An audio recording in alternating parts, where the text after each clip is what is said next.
Hello everyone, I'm Deb Courtney. Welcome to my YouTube channel.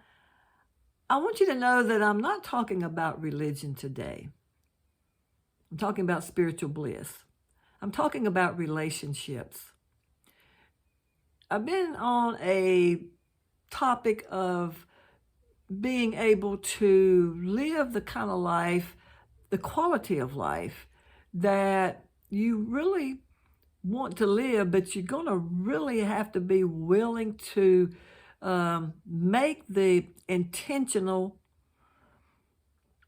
steps. You're going to have to make the intentional changes that are required to have this kind of life.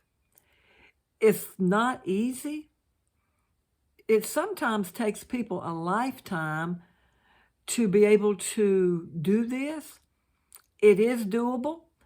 Some people learn quicker than others this kind of living, this kind of personal path. So I want to talk about spiritual bliss. Now, we all are a triune being. We have a body, we have a soul, and we have a spirit. And so I have some thoughts and concepts in regards to spiritual bliss. It has nothing to do with religion. I want to make that very clear.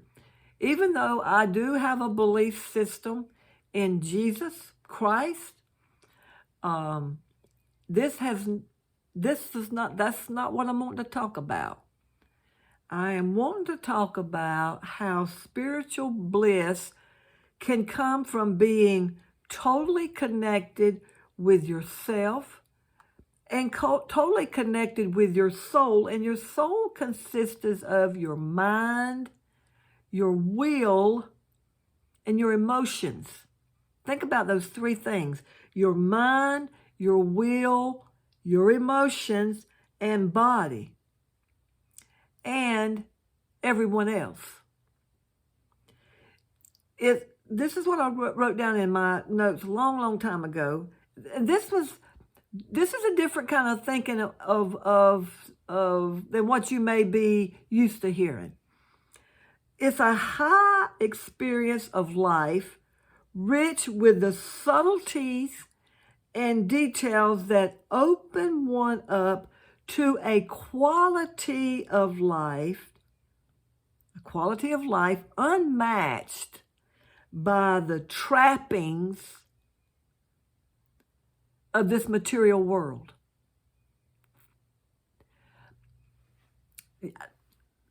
I've often thought of myself as being a material girl because, I like things. I really do. And I like pretty things. I like shoes. And I like shoes. And I like shoes. but that's not what I'm talking about.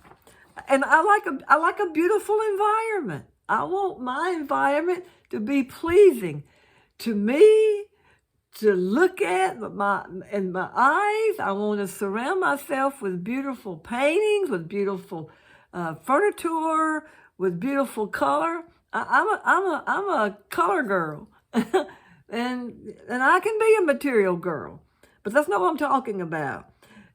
So this is what I want to get across as far as when experiencing. When a person is experiencing spiritual bliss, this is kind of what you're experiencing. Now, this is totally, I have to do this. I have to preface all of these by saying, this is what I have experienced in my life. It has to do totally with my own journey. You may have something else that you can add to this that you've experienced in your life that works for your spiritual bliss. Not a problem. So I just want to make that clear and have clarity on that before I continue on. So when experiencing spiritual bliss, a person is glowing with energy, love, and caring, but it's not a high. Okay? There's a difference. Okay? You are experiencing light.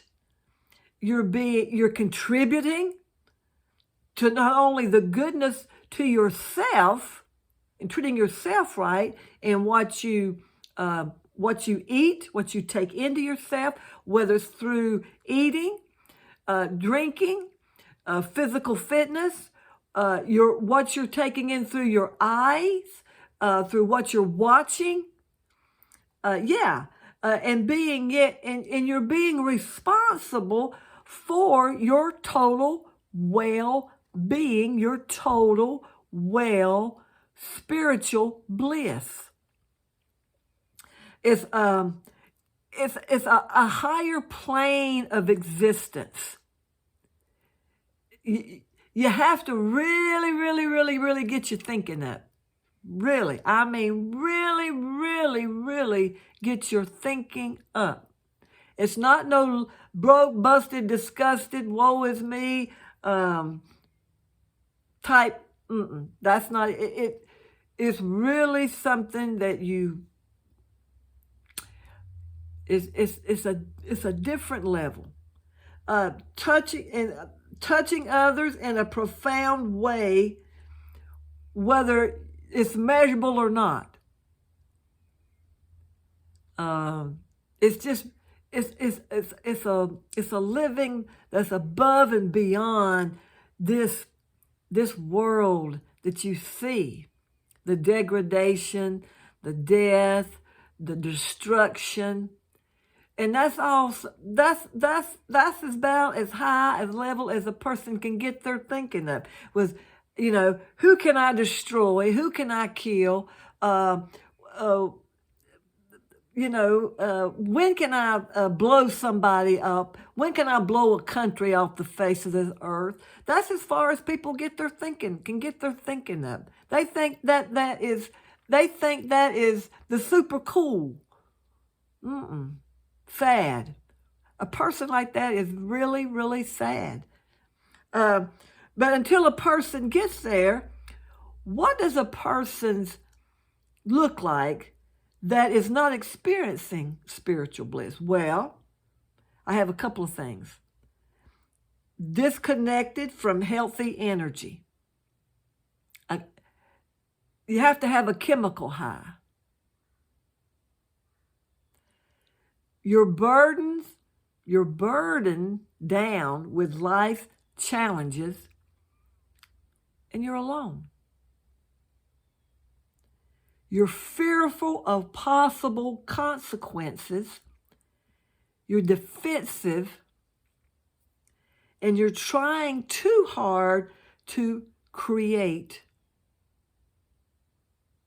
So I have some concepts that I have used in my life in the past and in the present, and probably will use them in the future as regards to what spiritual bliss has looked like in my life. And these will be changing. I mean, my spiritual bliss, what I have now, does not look like when I was in my teens and 20s. Doesn't even look like when I was in my 30s and 40s. So it's always evolving. This is by all means not all of them. You probably have your own spiritual type bliss list of what works for you. And so that's okay. Beautiful. So let's begin with what I have. The first thing I want to let you know is this. Take extreme care of every part of yourself. That is spiritual bliss. When I do that, when I personally take care of every part of myself, financially, spiritually, relationship-wise, health-wise, when I do all these things, then that is part of bliss. I feel good about that. I'm glad I'm able to do that. And most people are glad that they are capable and have the ability to take care of themselves. Okay? You don't control others. I don't control others. Do I wish people wouldn't act like they act sometimes? Absolutely. And I wish that I didn't act like have acted sometimes. I have to give myself a talking to. And I think we all have to at some point in time say, you know what, man, you could have done a whole lot better job, Deborah, if you hadn't have done this and this and this, if you hadn't have said this and this and this. And I'd say, yeah, you're right. Okay?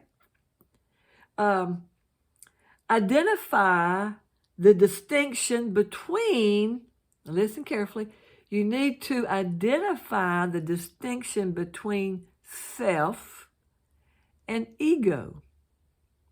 Now, my definition, the way I identify the distinction for myself between self and ego is I decided what the definition of ego was for me. Ego for me has to do, ego has to do with edging God out. That's what ego is. That's my definition for ego for myself. May not be your definition for ego, but it's my own personal definition for ego. Because when I do that, then I'm not blissful by all means. It's another word that starts with an M, miserable. Okay. The next thing I wrote down is the path of least resistance versus forcing, fighting, or whining. When I ever tried to force an issue, fight an issue, or whine about an issue, it was not, I didn't have a blissful life. Wasn't anything blissful about it all. And you know what? I don't go along to get along on some things, not everything, but on some things I don't go along to get along. If I have a belief that something is wrong and I don't do it, I don't do it. The next one is develop a relationship with yourself or a higher power. I have a good relationship with myself. I love myself. There's a phrase that goes something like this. Love your neighbor as you do yourself. I practice that. I really do.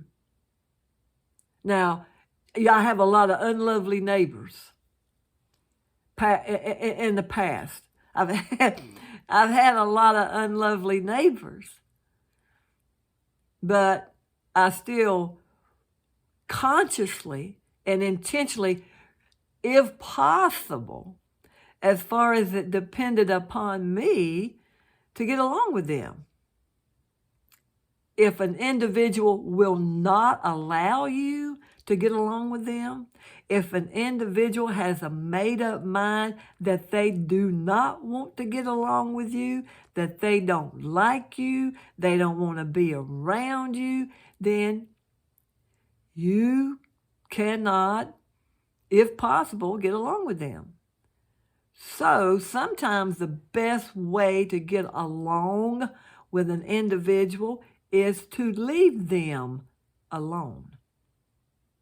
And you get along with them. It's a win for them because they don't want to be around you, and it's a win for you. Okay? Respond to as opposed to reacting to circumstances and others. I know I talked about that in a previous video, the difference in responding and reacting and what that looks like. You really have to have a higher intellectual property as far as, and how you get there is going through how you've reacted in the past and where that got you. It doesn't really get you anywhere.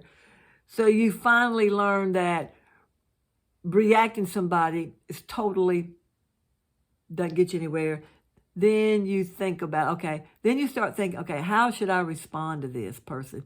Should I have to deal with them again? Or when I deal with them again? You know what I mean? So then you start thinking and setting the steps in place in order to get you there. Okay, the next one is honor your inklings. You know that gut feeling sometimes that tells you, you know what, man, you might not ought to do this. Okay, it's that inner knowing that you should do something, or maybe you should wait on this. Maybe you should do this right now. Okay, honor that inner intuition. Some people call it inklings, versus explaining, rationalizing them. That's pretty self-explanatory. A lot of times that will keep you from getting into trouble. And I've done that, and I'm thankful that I've done that. I listen to my intuition. I listen to that inner voice, that inner knowing, and sometimes it seems like it's louder than other times, and then I'll stop and I'll think, well, maybe I should. So yeah, do that. Okay. Keep yourself toxin free, and that can take on many different forms. Of course, we know toxicity can come from chemicals. Toxicity also comes from stress. And toxicity also comes from people, from relationships. I know you may have come across somebody in your lifetime that was in a toxic relationship. So toxicity comes in many forms. So that's what I'm talking about. And I believe that's about it. Like I said, this is not all of, as far as having a spiritual bliss. And like I said, I'm not talking about religion. I'm not talking about that at all. I'm talking about being totally connected with yourself, your body, your soul, which consists of your mind, will, and emotions. That's what I'm talking about, and other people. So go out and make it a great day. Leave me a comment. Let me know what you think about this topic. Otherwise, I will see you again next week. Subscribe to my channel. That helps me very much. Thank you so very much. See you then. Bye.